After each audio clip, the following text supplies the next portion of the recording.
할렐루야. 주님의 이름으로 여러분들 환영합니다. 우리가 한 달 정도 함께 모여서 예배하지 못했습니다.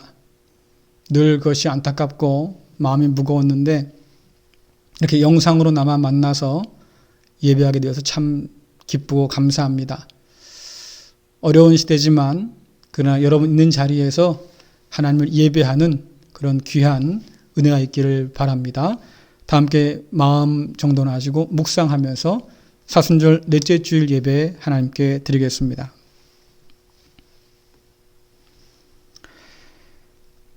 하나님이여 나를 살피사 내 마음을 아시며 나를 시험하사 내 뜻을 아옵소서. 내게 무슨 악한 행위가 있나 보시고 나를 영원한 길로 인도하소서. 은혜로우신 하나님, 각처에서 예배하는 갈릴리교회 성도들을 기억하시고 그곳에 임재하셔서 우리가 성령 안에서 한 마음으로 예배하게 하옵소서. 아멘. 다 함께 사도신경으로 신앙 고백하겠습니다. 전능하사 천지를 만드신 하나님 아버지를 내가 믿사오며 그 외아들 우리 주 예수 그리스도를 믿사오니 이는 성령으로 잉태하사 동정녀 마리아에게 나시고 본디오 빌라도에게 고난을 받으사 십자가에 못 박혀 죽으시고 장사한 지 사흘 만에 죽은 자 가운데서 다시 살아나시며 하늘에 오르사 전능하신 하나님 우편에 앉아 계시다가 저리로서 산자와 죽은 자를 심판하러 오시리라. 성령을 믿사오며 거룩한 공예와 성도가 서로 교통하는 것과 죄를 사하여 주시는 것과 몸이 다시 사는 것과 영원히 사는 것을 믿사옵나이다. 아멘. 다 함께 찬송가 26장 함께 부르시겠습니다.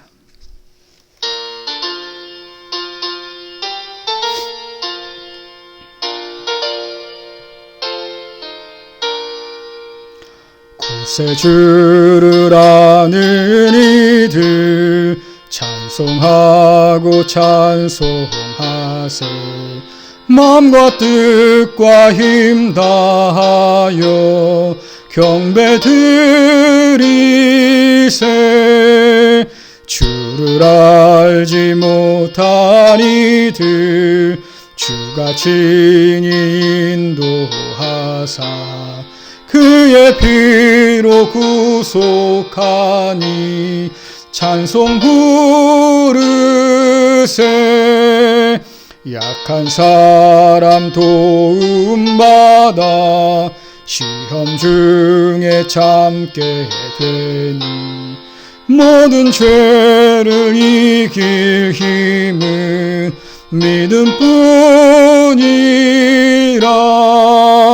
진리 되신 우리 주는 영원토록 변함없네. 성도들아 주를 믿어 길이 섬기세.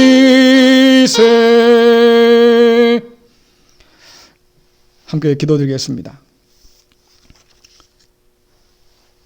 생명의 주관자이시며 역사의 주인 되신 하나님 아버지, 예수 그리스도의 고난과 죽음을 기억하며 묵상하는 사순절기에 주님의 그 사랑과 은혜를 감사하며 예배하게 하시니 참 감사합니다.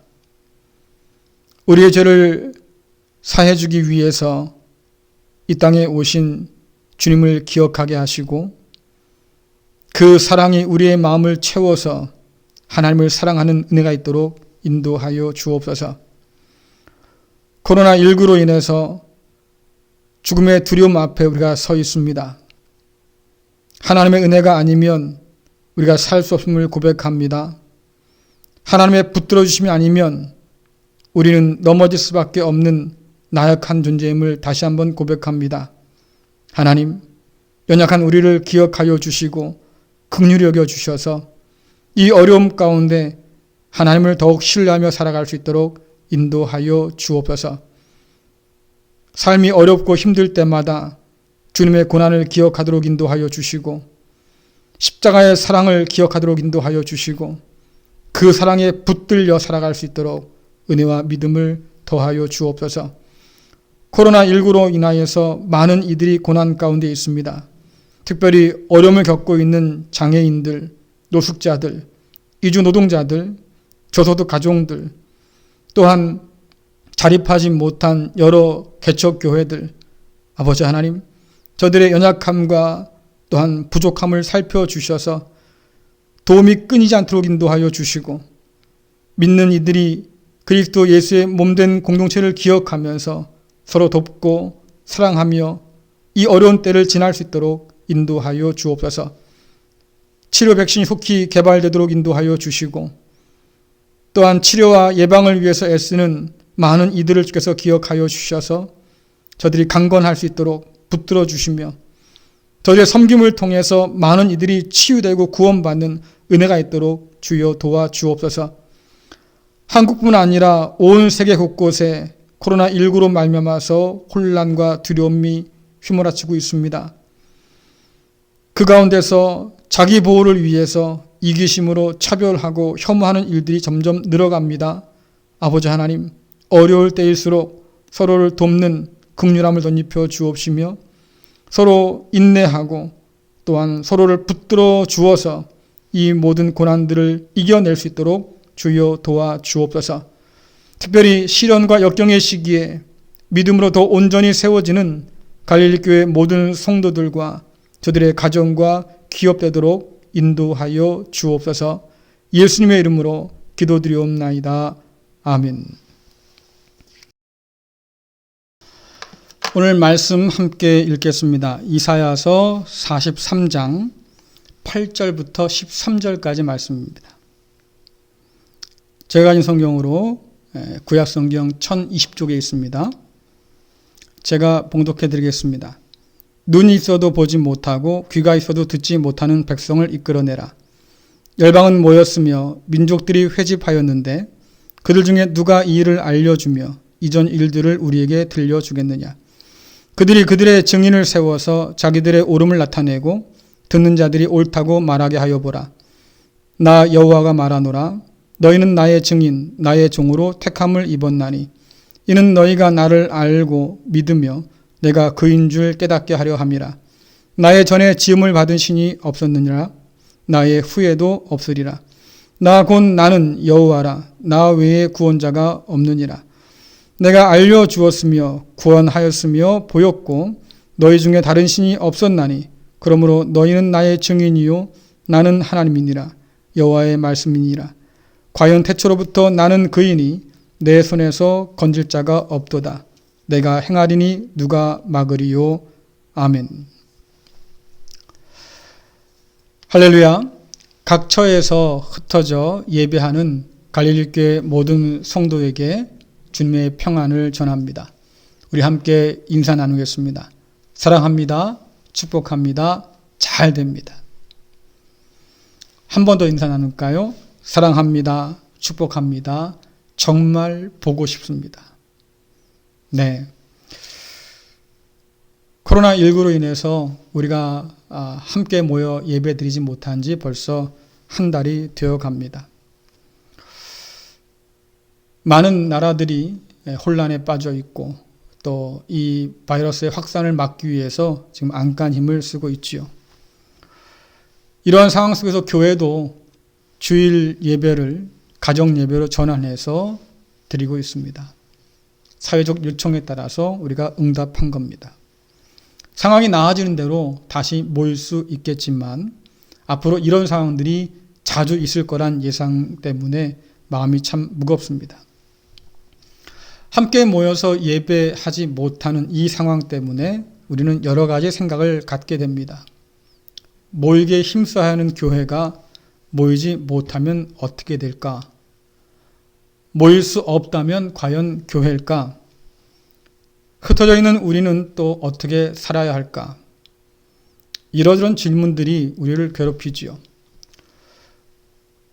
삶의 위기는 언제나 우리 자신을 돌아보게 하는 힘이 있습니다.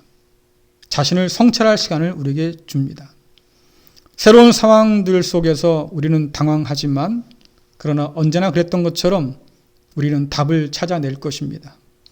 또 어떤 상황에서도 예배하는 법을 배우게 될 겁니다. 그리고 어디서든 하나님의 자녀로 살아내는 법을 우리는 배우게 될 겁니다. 또한 교회당이 성전이 아니라 하나님 계신 곳이 성전인 것을 다시 깨닫게 될 겁니다. 그리고 각처에 흩어져 살아가는 우리가 하나님의 성령이 거하시는 성전이요 주님의 지체임을 다시 깨닫게 될 겁니다. 모이는 형태가 달라졌을 뿐 우리의 정체성과 사명은 변함이 없습니다. 우리는 함께 모일 수 없는 상황에서 어떻게 하든 예배 자리를 잃지 않기 위해서 애쓰고 우리의 신앙이 나태해지지 않도록 최선을 다해야 합니다. 이 위기 속에서 우리는 교회에 가는 사람이 아니라 교회로 사는 자들이 되어야 합니다. 우리는 지난 몇 주 동안 우리를 구원하신 하나님의 뜻을 살펴보았습니다. 하나님께서는 우리를 구원하신 그것으로 만족하지 않으십니다. 우리의 구원은 세상을 사랑하셔서 새롭게 창조하고자 원하시는 하나님의 목적을 위한 것입니다. 구약 성경은 출애굽 구원을 통해서 이스라엘을 열방의 빛으로 제사장으로 삼으신 하나님의 놀라운 은혜를 소개해주고 있습니다. 이스라엘은 제사장으로 부름받아서 하나님을 섬길 뿐만 아니라 세상 사람들에게 하나님의 영광을 드러내야 될 사람들이었습니다. 그런데 안타깝게도 이스라엘 백성이 그 사명을 잘 감당하지 못했습니다. 하나님의 소원대로 하나님의 목적대로 그들이 쓰임받기를 거절했습니다. 그들은 하나님께서 구원하시고자 하는 이방인들에게 담을 높이 쌓았고 하나님께서 나누어 주라고 했던 그 복을 독점하기를 원했습니다. 하나님만이 참되신 신이라고 증거해야 했지만 그들은 우상에 빠져 살았습니다. 하나님은 이런 이스라엘 백성들을 안타까이 여겨서 예언자를 보내시고 그들을 부르셨습니다. 하지만 그들은 고집스럽게 끝끝내 돌아오지 않았습니다. 빛을 잃어버린 백성이 되었습니다. 맛을 잃어버린 백성이 되었습니다. 하나님께서는 바벨론에게 넘겨주어서 짓밟히게 놔두셨습니다. 그렇게 해서 바벨론 포로로 끌려간 지 2세대가 지났을 때에 하나님께서는 약속대로 다시 이스라엘 백성을 찾아오셔서 불러주고 계십니다. 이사야서 40장부터 55장의 말씀은 바벨론에서 이스라엘 백성을 건져내고자 하시는 하나님의 굳은 의지를 우리에게 보여줍니다. 하나님은 낙심한 이스라엘을 다시 열방의 빛으로 부를 작정입니다. 애굽에서 건져내서 제사장과 백성을 삼으신 것처럼 바벨론에서 건져내셔서 증인과 종으로 삼을 것입니다. 오늘 말씀 이사야 43장 10절부터 13절까지 말씀 먼저 읽어보겠습니다. 여호와가 말하노라 너희는 나의 증인 나의 종으로 택함을 입었나니 이는 너희가 나를 알고 믿으며 내가 그인 줄 깨닫게 하려 함이라. 나의 전에 지음을 받은 신이 없었느니라. 나의 후에도 없으리라. 나 곧 나는 여호와라. 나 외에 구원자가 없느니라. 내가 알려주었으며 구원하였으며 보였고 너희 중에 다른 신이 없었나니 그러므로 너희는 나의 증인이요 나는 하나님이리라. 여호와의 말씀이니라. 과연 태초로부터 나는 그이니 내 손에서 건질 자가 없도다. 내가 행하리니 누가 막으리요. 아멘. 이스라엘을 구원코자 하시는 하나님의 구원을 막을 자는 아무도 없습니다. 역사의 주인이시고 유일한 하나님이기 때문에 그렇습니다. 이스라엘은 다시 하나님 백성이 될 것이고 하나님은 이스라엘 백성의 하나님이 되어 주실 것입니다. 출애굽의 구원과는 비교도 되지 않을 만큼 놀라운 구원을 얻은 이스라엘 백성들은 하나님 앞에서 섬기는 종이 될 것이고 세상 앞에서 하나님을 증언하는 증인이 될 것입니다. 이스라엘이 받은 이 종의 사명, 증인의 사명은 마치 동전의 앞면과 뒷면 같습니다. 우리가 동전을 생각하면 앞에는 그림이 그려져 있고요. 뒤에는 숫자가 기록되어 있지요. 학이 그려져 있으면 뒤에는 500원이라고 써 있습니다. 안 봐도 알 수 있는 거지요. 만일에 학이 그려져 있는데 뒤에 50이라고 쓰여 있으면 그것은 가짜 동전입니다. 동전의 앞면은 뒷면을 보증해 주지요. 뒷면은 앞면을 보증해 줍니다. 앞을 보면 뒤를 알 수 있고 뒤를 보면 앞을 알 수 있지요. 그럴 때 비로소 그 동전은 진짜 가치를 인정받습니다. 종과 증인의 사명 또한 마찬가지입니다. 종의 사명을 감당하지 않고서는 증인의 사명을 감당할 수 없습니다. 종이란 주인의 지배 아래 순종하며 사는 사람이지요. 이스라엘 백성들이 하나님의 증인으로 살고자 한다고 하면 자신이 하나님께 속한 사람인 것을 증명할 수 있어야 합니다. 어떻게 증명할 수 있겠습니까? 하나님의 말씀에, 주인 되신 그분의 명령에 복종할 때, 순종할 때 사람들은 이스라엘 백성들을 하나님의 사람들로 알아봅니다. 사실 이스라엘을 종과 증인으로 혹은 이방의 빛으로 부르시는 하나님을 이해하기는 좀 어렵습니다. 여러분, 종이라고 하면, 증인이라고 하면 아무나 될 수 있는 것이 아니죠.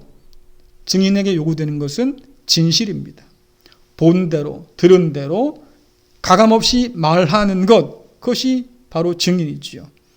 근데 여러분, 이스라엘을 보세요. 그들은 지금 증인이라고 말할 수 없는 사람들입니다. 8절과 9절 보겠습니다. 함께 읽겠습니다. 눈이 있어도 보지 못하고 귀가 있어도 듣지 못하는 백성을 이끌어내라. 열방은 모였으며 민족들이 회집하였는데 그들 중에 누가 이 일을 알려주며 이전 일들을 우리에게 들려주겠느냐. 그들이 그들의 증인을 세워서 자기들의 옳음을 나타내고 듣는 자들이 옳다고 말하게 하여 보라. 아멘. 열방이 모였습니다. 그들 가운데 누군가가 하나님의 뜻을 밝혀 알려줘야 될 텐데 그 사명을 받은 사람들이 바로 이스라엘 백성들입니다. 그런데 안타깝게도 말이죠. 이스라엘 백성들은 하나님을 온전히 드러내지 못했습니다. 오늘 말씀에 보니까 눈이 있어도 보지 못하고 귀가 있어도 듣지 못했다고 했어요.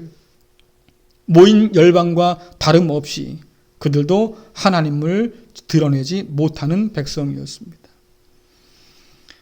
살아계시며 구원하시는 유일하신 하나님을 증언해야 할 증인으로 이스라엘 백성들은 자격 미달입니다. 그런데 하나님께서 그들을 불러요. 여러분 생각해 보세요. 누가 그들의 증언을 믿으려고 하겠습니까? 그런데 이런 우리 생각과 달리 하나님은 다 계획이 있습니다. 계획만 있는 것이 아니라 반드시 그렇게 하시고자 하는 의지도 있고 그렇게 하실 수 있는 능력도 하나님은 있습니다. 하나님은 이스라엘을 종과 증인으로 삼기 위해서 하나님의 영을 그들에게 부어주실 겁니다. 이스라엘이 지금까지 저지른 모든 죄악들을 말끔하게 씻으셔서 기억조차 하지 않으실 겁니다. 성령께서는 이스라엘의 마음에 하나님 말씀을 새겨주실 것이고 돌같이 굳은 마음이 아니라 살처럼 부드러운 마음을 주실 것입니다. 이스라엘을 어둠 속에서 불러내신 그 하나님께서 이스라엘을 조롱하고 하나님을 조롱했던 바벨론과 세상 앞에 하나님의 살아계심을 드러내실 것입니다. 문제는 이 모든 일이 과연 언제 이루어졌느냐 하는 거지요. 포로가 끝나고 바벨론에서 예루살렘으로 돌아왔지만 그러나 하나님은 오랜 시간 동안 침묵하고 계셨습니다.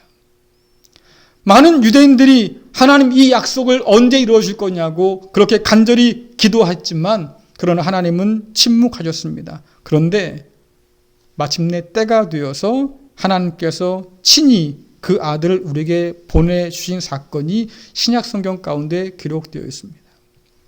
신약 성경에 의하면 이 모든 구약의 약속들이 예수님을 통해서 이루어졌다고 말합니다. 우리가 이전에 살펴본 것처럼 예수님께서는 자신의 십자가 사건을 새로운 출애굽이라고 그렇게 말씀하셨습니다. 십자가의 출애굽을 통해서 어둠 속에 있는 자들을 빛으로 불러내셨습니다. 죄와 사망 가운데 있던 사람들을 건져서 영원한 나라와 생명을 허락해 주셨습니다. 그뿐 아니라 그들에게 성령을 부어주셔서 하나님의 백성이요 자녀로 삼아 주셨습니다.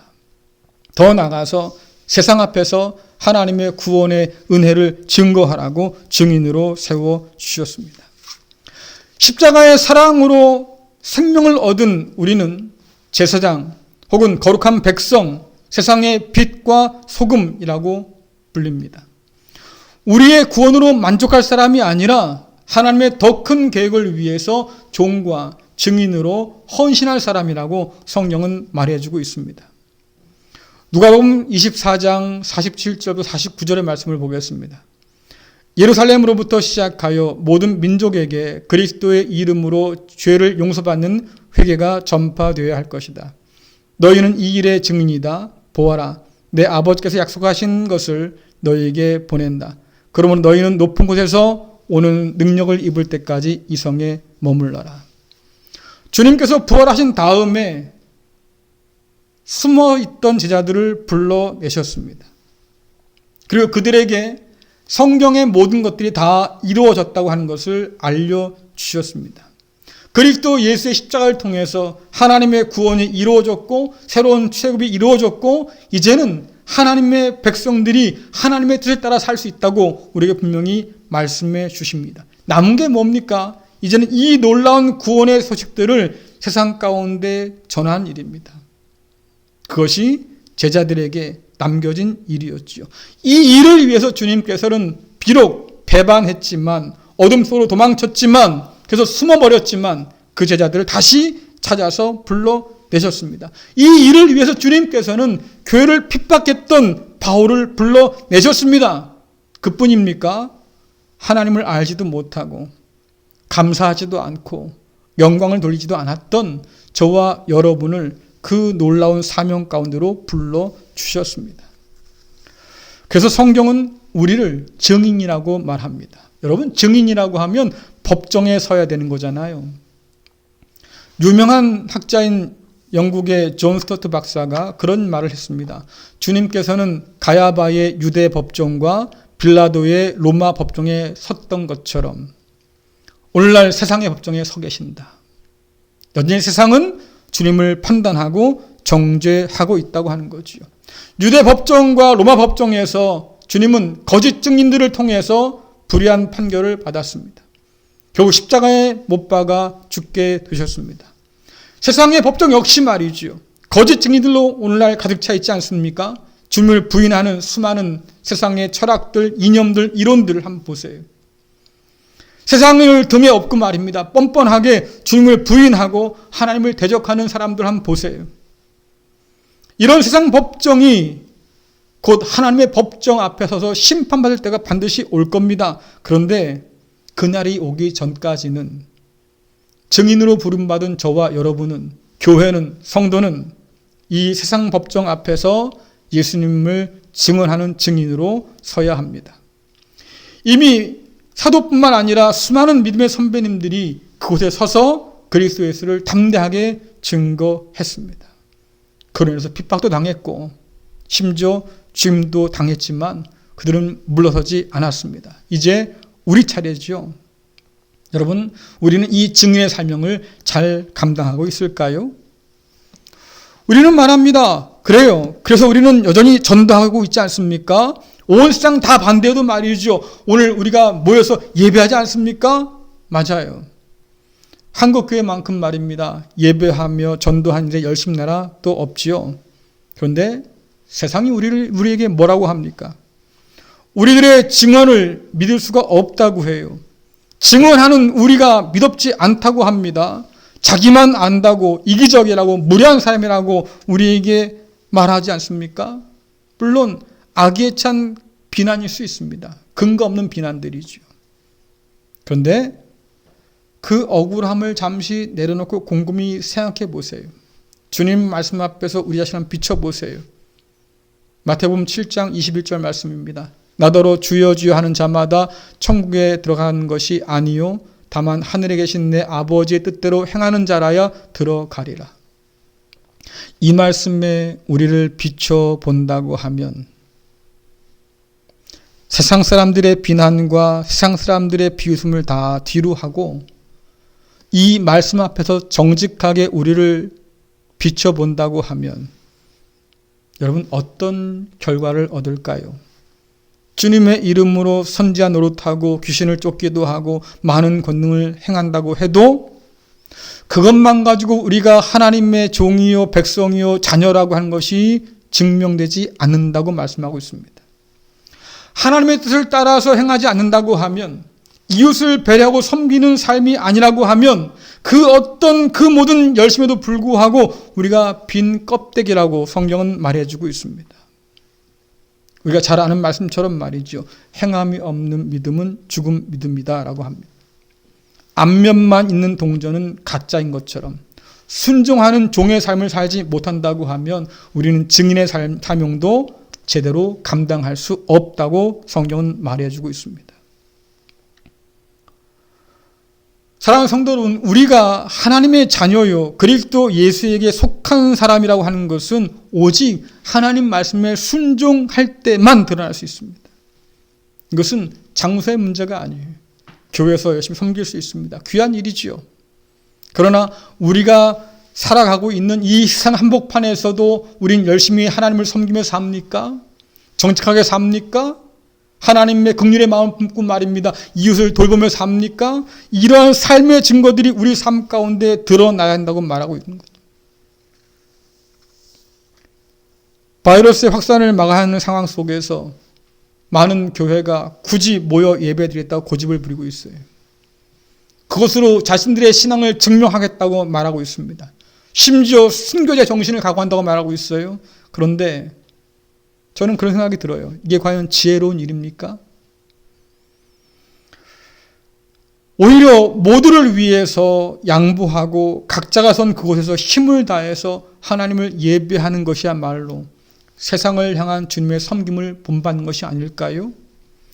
바이러스에 걸려서 고통당하는 사람들을 향해서 말입니다. 하나님께 저주받았다고 함부로 정죄하며 말하던 기독교인들이 있습니다. 그러나 엄밀히 말씀드리면 하나님께서는 그것을 원치 않으십니다. 오히려 그들의 이웃이 되어주고 그러므로 하나님의 선하심과 인자하심을 드러내야 한다고 성경은 말해주고 있지요. 그것이 주님의 종되고 주님의 증인된 사람의 도리입니다. 각자가 자기 살 길을 찾을 때 남의 살 길을 위해서 헌신하는 종의 삶이야말로 하나님의 영광을 드러내는 그런 삶이라고 우리에게 말해주고 있습니다. 주님 말씀하신 것처럼 등불은 드러나야지요. 소금의 짠맛은 녹아서 드러나야 됩니다. 좋은 나무는 아름다운 좋은 열매를 맺어야만 하지요. 그런 의미에서 오늘 우리가 당하고 있는 이 많은 위기들은 마치 알곡과 가라지를 구별하는 하나님의 기질로 우리에게 다가옵니다. 여러분, 알곡이 되시겠습니까? 아니면 쭉정이가 되시겠습니까? 가라지가 되시겠습니까? 우리는 짠맛을 내는 소금이 되겠습니까? 맛을 잃어 밟히는 소금이 되겠습니까?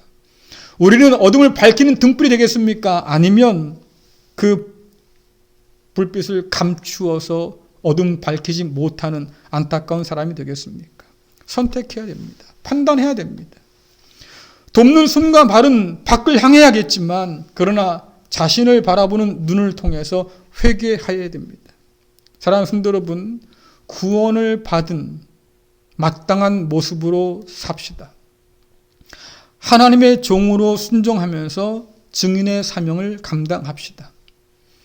그런 우리를 통해서 하나님의 영광이 드러나고 세상이 하나님을 알게 될 것입니다. 그런 우리를 하나님은 기뻐하시고 이 고난의 상황 속에서 우리를 통해서 오늘도 역사하실 겁니다. 이 모든 은혜가 저와 여러분에게 또 이 한국 교회 가운데 함께 할 수 있기를 간절히 축원합니다. 기도하겠습니다.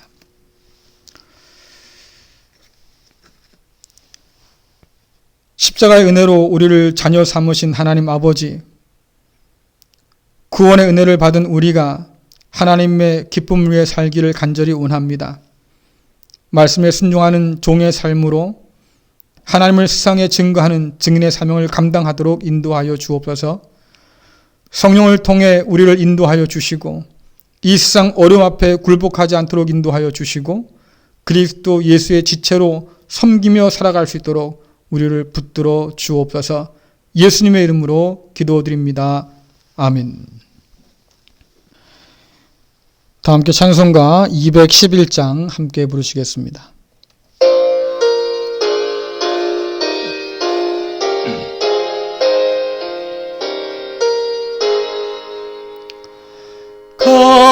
비싼 향유를 주께 드린 막달라 마리아 본받아서 향기로운 산재물 주님께 바치리 사랑의 주 내 주님께 연약한 자에게 힘을 주고 어두운 세상에 빛을 비춰 성실과 인내로 내 형제 이끌리 사랑의 주 내 주님께 두려운 마음에 소망 주고 슬픔에 쌓인 자 위로하며 길 잃은 자들을 친절히 이끌리 사랑의 주 내 주님께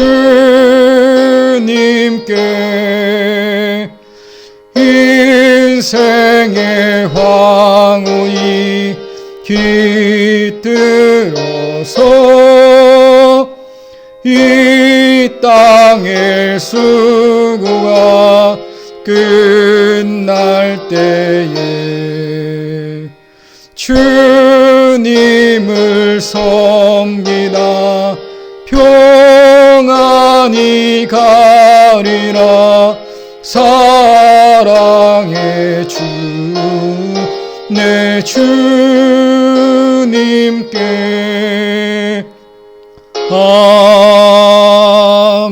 아멘. 몇 가지 알려드립니다. 사순절 매일 묵상을 여러분께 보내드리고 있습니다. 함께 모이지 못하지만 그러나 매일매일 말씀 묵상하면서 주님의 고난을 되새기고 또 주님 닮아가는 그런 시간 될 수 있기를 간절히 바랍니다.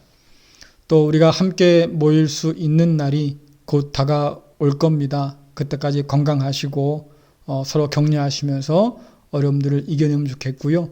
특별히 어려움 가운데 놓여 있는 많은 이웃들을 위해서 여러분 기도해 주시고 또 저들에게 긍휼의 손길을 내밀어 주기를 간절히 바랍니다.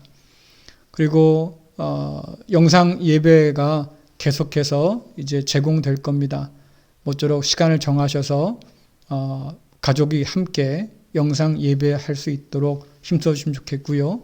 나는 혼자입니다 라고 하는 분도 계실 텐데 혼자도 괜찮습니다. 혼자라도 여러분 제단을 쌓고 예배하면 하나님 곳에 계십니다. 그래서 우리가 비록 만나지 못하지만 그러나 다시 만날 때까지는 각자의 자리에서 예배하고 기도하고 또 주님의 사람으로 살아가는 이 일에 더욱더 힘써 주시길 바라고요. 또 이런 상황을 통해서 우리가 더 성숙해지고 또 거룩해지는 그런 믿음의 진보가 있기를 저는 기도하고 또 바라겠습니다. 이 시간 다 함께 축도함으로 마치겠습니다. 이제는 자신을 비워 종이 되어 십자가를 지신 우리 주 예수 그리스도의 은혜와 그 아들의 십자가로 우리를 자녀 삼으시고 증인의 사명을 주신 하나님 아버지의 크크신 사랑하심과 세상에 물들지 아니하고 진실된 증인으로 살도록 도우시는 성령님의 역사하심이 어려운 때 낙심치 않고 주님의 지체로 제사장으로 증인으로 살길 다짐하는 갈릴리교회 모든 성도들과 저들의 가정과 기업 위에 또한 고통의 때를 함께 견디며 이겨내기 위해서 안간힘을 쓰는 이 나라와 온 세상 위에 지금부터 영원토록 함께 하시기를 간절히 축원하옵나이다. 아멘.